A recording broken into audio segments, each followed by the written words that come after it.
धन के विज्ञान को न समझ पाने के कारण अच्छी मेहनत करने वाले और खूब पैसे कमाने वाले लोग भी प्रायः खाली हाथ देखे जाते हैं। इसीलिए धन को कमाना और धन को बचाना और उसका सदुपयोग करना भी महत्वपूर्ण है।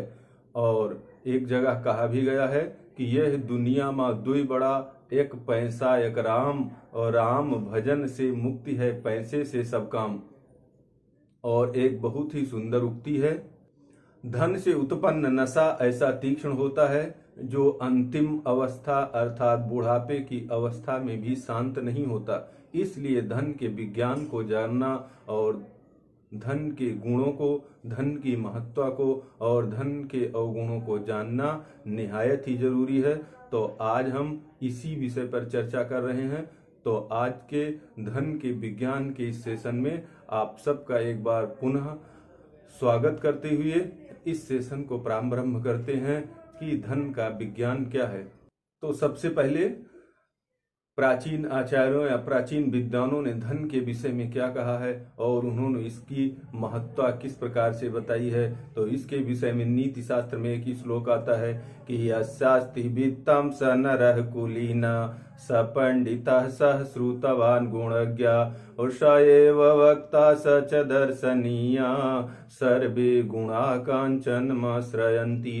कि जिसके पास धन है वही अच्छे कुल का है, कुलीना अच्छे कुल का है, और वह दर्शन करने के योग्य है, उसकी बातें सुनने के योग्य है, वही गुणवान है और वही वक्ता है अर्थात बोलने वाला है। इसलिए सभी गुण उसके अंदर हैं। और लास्ट में कह दिया कि सर्वे गुणः कांचन माश्रयन्ति अर्थात सभी गुण धनवान व्यक्ति के अंदर, धन के अंदर ही होते हैं।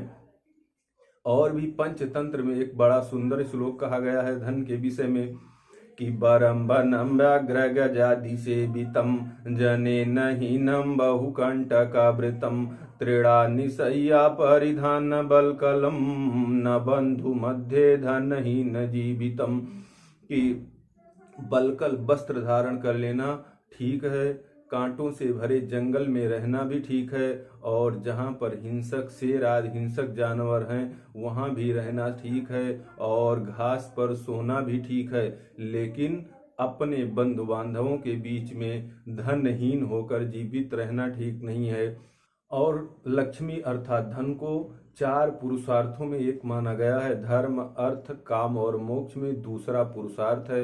और 14 रत्नों में लक्ष्मी महत्वपूर्ण रत्न मानी जाती हैं। समुद्र मंथन में इनका प्राकट्य हुआ है। तो इस प्रकार से धन की और लक्ष्मी की बहुत महिमा है।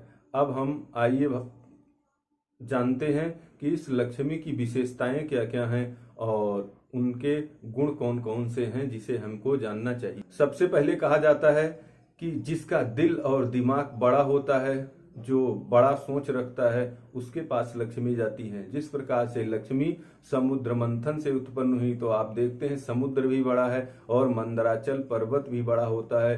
तो जब आपकी बड़ी सोच होगी और बड़ा काम होगा तो आपके पास लक्ष्मी अवश्य आएंगी। और भी कहा गया है कि उद्यम के बस लक्ष्मी, बेना के बस पवन, और चले फिरे हरिदेत हैं बैठे देवे कौन। कि जिस प्रकार बेना हाँकने से पवन हवा लगती है, उसी प्रकार उद्यम करने से, कार्य करने से लक्ष्मी आती है। और भी है कि उद्यमेन ही सिद्ध्यंति कार्याण मनोरथई। कि उद्यम से ही व्यक्ति के कार्य और मनोरथ की सिद्धि होती है। इसलिए लक्ष्मी हमेशा उद्यम के वशीभूत हैं, कार्य के वशीभूत हैं।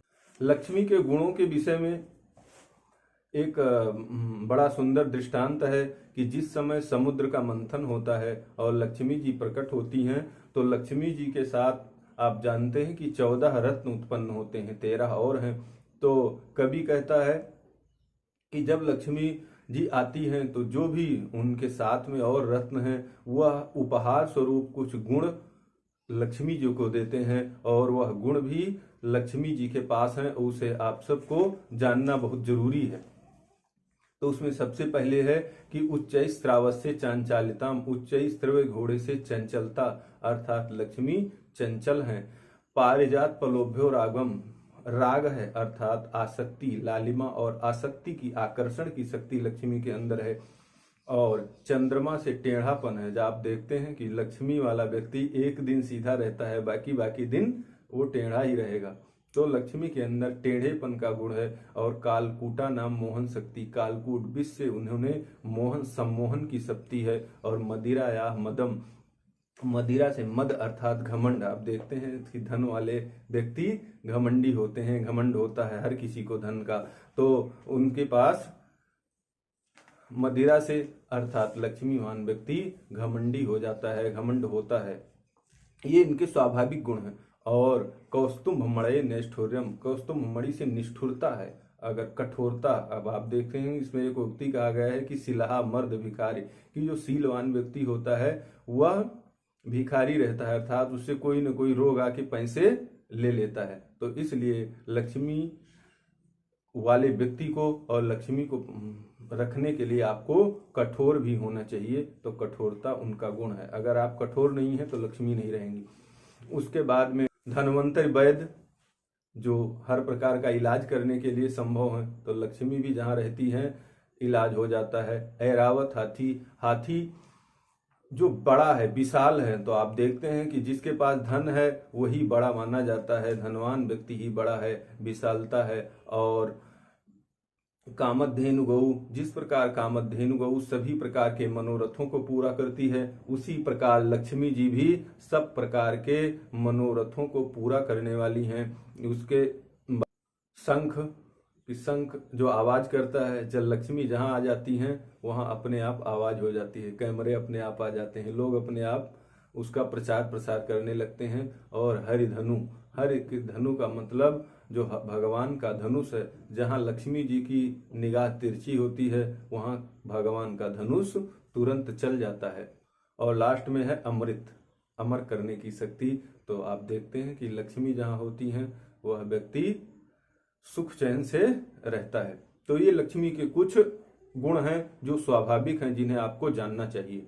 इसी के साथ लक्ष्मी के अंदर कुछ कमियां भी हैं, जैसे कि कहा गया है कि न वित्तेन तरपड़ियो मनुष्यो, के अर्थात मनुष्य कभी भी धन से तृप्त नहीं होता है। जिस प्रकार आपको भूख लगी है, आप खाना खा लेंगे, आप तृप्त हो जाएंगे, फिर आप खाना मना कर देंगे। लेकिन धन के विषय में ऐसा नहीं है कि धन से कोई व्यक्ति कितना भी आता है उतना उसकी लालसा बढ़ती जाती है, वह तृप्त नहीं होता है। दूसरा है यह कठिनता से रखा जाता है। धन को रोकना, धन को सुरक्षित रखना बहुत कठिन काम है। देखते हैं कि छोटे हृदय वाले को लक्ष्मी जी डरा देती हैं, जिनका दिल छोटा है वह डर जाते हैं। और एक बड़ी प्रसिद्ध उक्ति है कि लक्ष्मी जी की सवारी उल्लू है, अर्थात जिसके ऊपर लक्ष्मी आती हैं, जहां लक्ष्मी आती हैं वह व्यक्ति उल्लू बन जाता है, पागल बन जाता है। उसके समझ ही नहीं आता है कि अब मैं क्या करूं, कहाँ खर्चा करूं इस पैसे को। जब तक पैसा खर्च नहीं कर लेगा तब तक वह बिल्कुल पागल की तरह घूमता रहेगा। और इसका दूसरा उपाय अर्थ यह है कि जिस प्रकार से उल्लू के ऊपर ही लक्ष्मी आती हैं, तो उल्लू अर्थात जो अपने कार्य में पागल हो जाता है, जो पागल बनकर, उल्लू बनकर मेहनत के साथ अपना कार्य करता है, उसी के पास लक्ष्मी आती हैं। तो यह एक गुण भी है और एक दोष भी है। और कहा गया है कि लक्ष्मी दूसरे के पास चले जाती हैं तो जल्दी वापस नहीं आती हैं। और लास्ट में और भी कहते हुए कवि ने लास्ट में कह दिया कि सभी प्रकार के अभिनयों के आगे फहराने वाली झंडी है, कि कोई भी उल्टे काम होते हैं, कोई भी गलत कार्य होता है तो उसके अंदर लक्ष्मी का सहयोग जरूरी होता है। जब तक वो नहीं होंगी तब तक कोई भी उल्टा काम नहीं होगा। और वैसे तो संसार में अच्छे काम हो चाहे बुरे काम हो, दोनों के लिए धन की जरूरत पड़ती है। इसलिए क्या करें, लास्ट में कुछ चीजें हैं कि कभी भी धन से और धनी लोगों से घृणा न करें। अगर आप ऐसा करेंगे तो आपके पास धन नहीं आएगा। तो जो धनी लोग हैं उनसे उसका गुण सीखना चाहिए। दूसरा कि अपने आपका जो कार्य है उसका सदुपयोग करें, उसको कहीं न कहीं इन्वेस्ट करें, उससे आपको लाभ होगा और लक्ष्मी आपके पास आएंगे।